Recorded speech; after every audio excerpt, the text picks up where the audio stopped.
Hey guys, welcome back to the vlog. So actually, first time ko din pumunta sa ruins dito sa Maynila.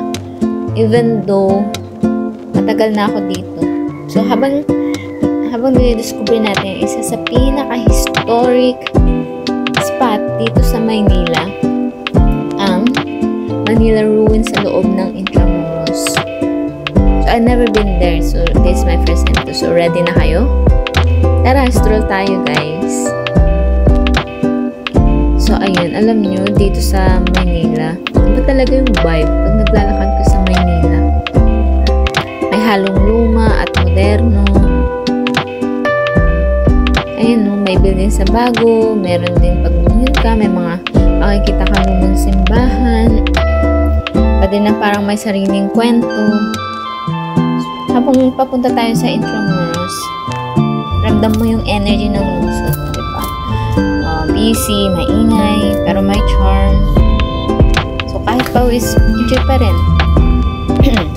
So, walking through the streets of Manila, you know, feels like stepping between time kasi parang bumabalik ka sa history, where history and modern life meet in one vibrant rhythm, right guys? So, from cobblestone paths of Intramuros, iba talaga yung vibe. The old wood city to the lively sounds, yung maingay, yung busy. So, sa Rojas Boulevard, every corner tells a story, guys. Parang yung Spanish era walls. Standing proudly beside glass towers. Diba? Ang ganda ng mga building dito. Parang talagang bumabalik sa mga nakaraan, sa old days, diba? So, kumain niyo ako, guys. So, okay guys, malapit na tayo sa mismong ruins. Habang naglalakad ako dito, grabe, iba yung feeling. Parang kahit hindi ka history lover, diba? Ma-appreciate mo yung bigat ng lugar.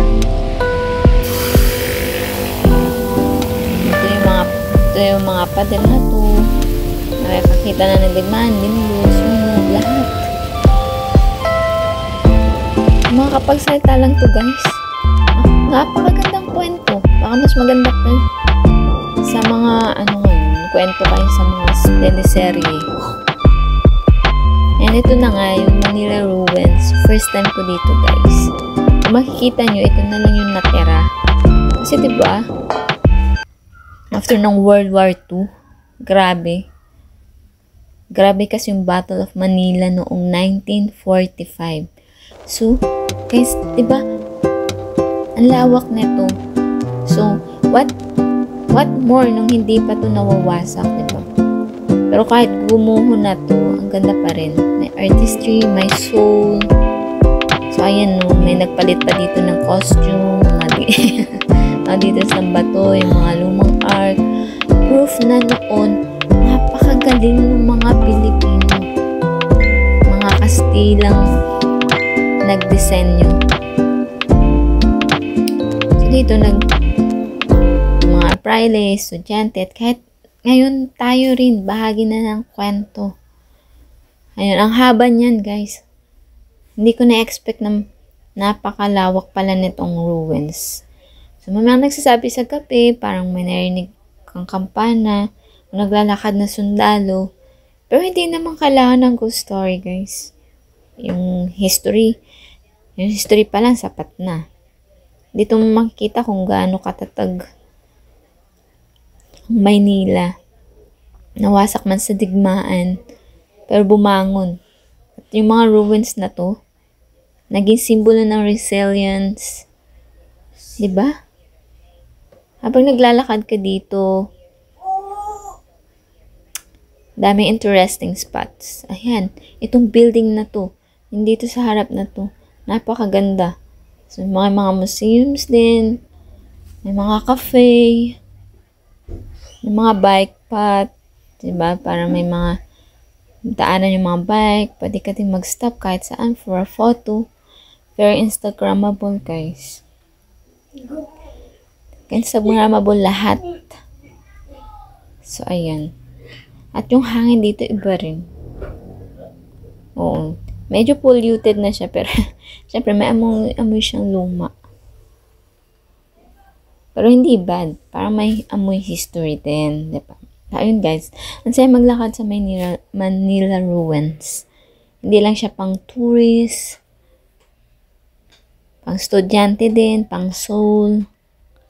So, minsan kailangan natin bumalik sa mga lugar na ganito para ma-feel mo yung kung saan tayo galing, na may kwento, para mas ma-appreciate natin kung ano ba yung nangyari noon, kung saan, nasaan tayo ngayon, diba? Kung pupunta kayo dito, worth it. Promise, worth it, guys. So, maglakad lang kayo, observe. Ayun, ang ganda dito yung building na to. Luma na siya. So, hindi ko alam kung ilang years na to. So, just feel the energy. Kung maglakad kayo to, feel the energy and always remember. Ang Manila, kahit gaano pa ka-busy, guys, may puso din po. Ayan, mga estudyante. May mga tumatambay ng mga estudyante, diba? Ang ganda. Alright guys, so that's it for today's vlog. Sana nagustuhan nyo. And if you enjoyed this walk, please like and subscribe. At sana kita-kita ulit tayo sa next stroll natin guys. Bye!